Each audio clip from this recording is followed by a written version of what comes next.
Assalamualaikum warahmatullahi wabarakatuh. Alhamdulillahirrabbilalamin.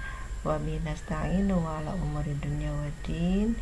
Wassalatu wassalamu ala asrafil anbiya'i wal mursalin wa ala alihi washabihi wassalam.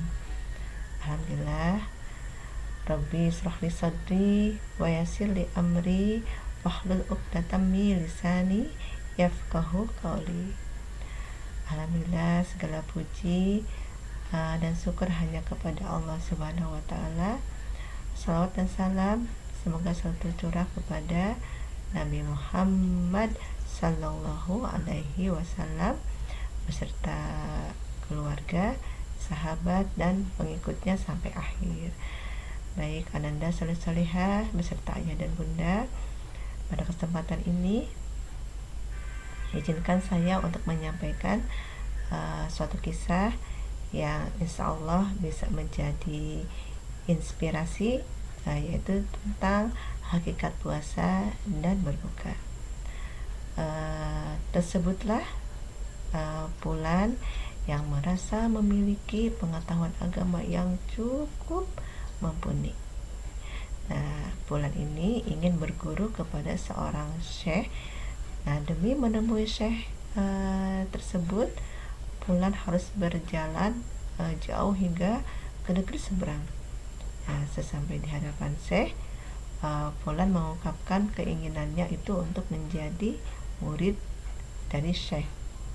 Nah, dia menerangkan bahwa Fulan ini sudah belajar banyak sekali kitab-kitab, ya. Dia juga menegaskan selalu mengerjakan ibadah wajib dan ibadah sunnah setiap hari tanpa terlewatkan. Nah, mendengar ucapan Fulan ini, saya berkata, "Wahai anakku, jika engkau benar-benar ingin menjadi muridku, aku memintamu untuk berpuasa barang seminggu dengan makanan yang terbatas. Nah, kemudian kembalilah ke sini dalam keadaan berpuasa pula menjelang maghrib." Nah, Fulan itu merasa heran dengan syarat yang sangat mudah tersebut. Dilaluinya puasa seminggu sebaik mungkin. Pesan syekh agar dia berbuka dengan makanan terbatas dipatuhinya dengan sangat ketat. Nah, tibalah saatnya pada pekan berikutnya Fulan mendatangi syekh. Nah, pada tempatnya syekh ini ternyata Fulan disambut dengan sangat meriah, ya. Kemudian syekh meminta agar semua makanan lezat disodorkan kepada calon murid tersebut. Melihat kebaikan hati itu, Fulan langsung menyantap makanan demi makanan. Belum pernah ia merasakan makanan senikmat ini. Dendam atas rasa laparnya seminggu ini ditumpahkan saat itu juga. Setiap kali Fulan selesai dengan satu makanan, syekh menyodorkan makanan lain. Demikian seterusnya. Fulan menyantap dan terus menyantap hingga akhirnya Fulan benar-benar menyerah. Tidak ada satupun makanan yang bisa masuk ke mulutnya. Dengan putus asa, Fulan berkata kepada syekh, "Sudah syekh, apa yang Anda lakukan? Menyantap makanan sebanyak ini ibarat membuat saya mati perlahan-lahan." Syekh hanya tersenyum dan berkata, "Anakku, cara makanmu yang begitu lahap setelah berpuasa menggambarkan keadaan nafsu kita terhadap dunia. Engkau menganggap setelah memperoleh ujian berat, menahan lapar 1 minggu, kau bebas untuk melampiaskan nafsu. Engkau mengira hidangan yang kuberikan ini adalah hadiah atas prestasimu berpuasa selama 1 minggu. Padahal tidak demikian. Engkau tidak mau bersabar, menahan diri dari godaan. Engkau tidak mau berkata tidak pada sesuatu yang kau anggap menyenangkan, hingga sesuatu tersebut menghancurkanmu. Engkau belum mampu mengendalikan keinginanmu.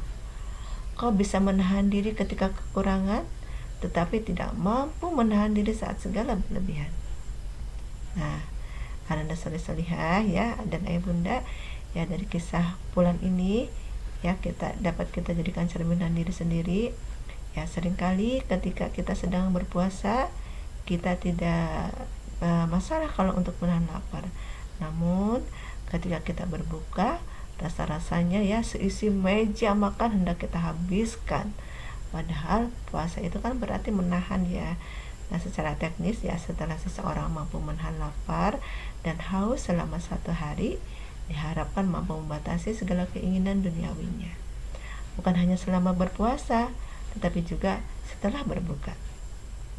Nah, Allah membanggakan orang-orang yang mau berjuang mengendalikan hawa nafsunya.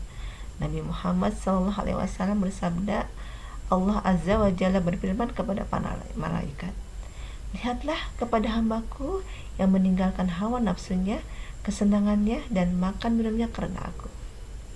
Nah, setelah kita menahan diri ya tidak makan dan minum selama 13-14 jam dalam sehari, diharapkan pula kita untuk tetap disiplin. Buka puasa tidak berarti lepas dari penjara ya. Jika buka puasa dijadikan sebagai lepas dari kekangan, kita layak merenung kembali, apakah puasa kita sekedar menunaikan kewajiban atau puasa adalah latihan mengendalikan diri yang sejati ya. Nah, Ananda salih-salihah dan ayah bunda ya, Ibnu Arabi menggambarkan sesungguhnya kesabaran yang ada dalam puasa adalah pengkakan bagi jiwa. Manusia rela melakukan pengekangan itu atas perintah Allah, sehingga ia mendapatkan ganjaran istimewa pula. Nah, ada hadis qudsi yang mengatakan ya, sesungguhnya puasa itu milikku dan akulah yang akan membalasnya. Baik ayah bunda dan ananda solih-solihah yang berbahagia, demikian kultum singkat kita hari ini. Semoga kita semua tidak hanya diberi kesabaran saat berpuasa, tetapi juga kesabaran setelahnya. Ibadah puasa selama sebulan penuh ini ibarat latihan untuk bersabar terhadap takdir Allah, sedih dan bahagia dalam 11 bulan ke depan. Semoga kita termasuk orang-orang yang masih bisa menyambut Ramadan tahun berikutnya. Amin, Allahumma amin. Mohon maaf apabila ada kekurangan. Wassalamualaikum warahmatullahi wabarakatuh.